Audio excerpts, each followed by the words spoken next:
આપણે સૌ કોઈ જાણીએ છીએ કે 12 દિવસે દેશ માટે, સમગ્ર વિશ્વ માટે અને ગુજરાત માટે ખાસ એક કાળો દિવસ હતો.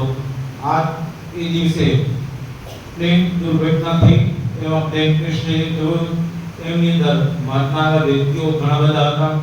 એ દરેકના વ્યક્તિઓના પાછળ આપણે અત્યંત દુઃખ વેદના વ્યક્ત કરીએ છીએ.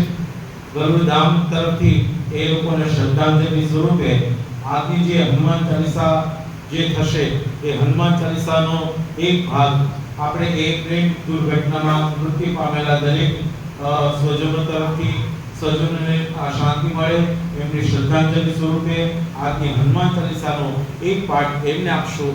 આપણે દરેક 2 મિનિટ માટે મૌન પહેલા પાડશું. 2 મિનિટ માટે મૌન.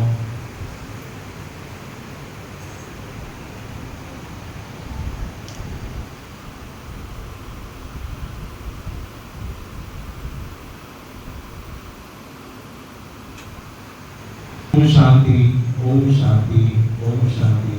દરેક સ્વજનોને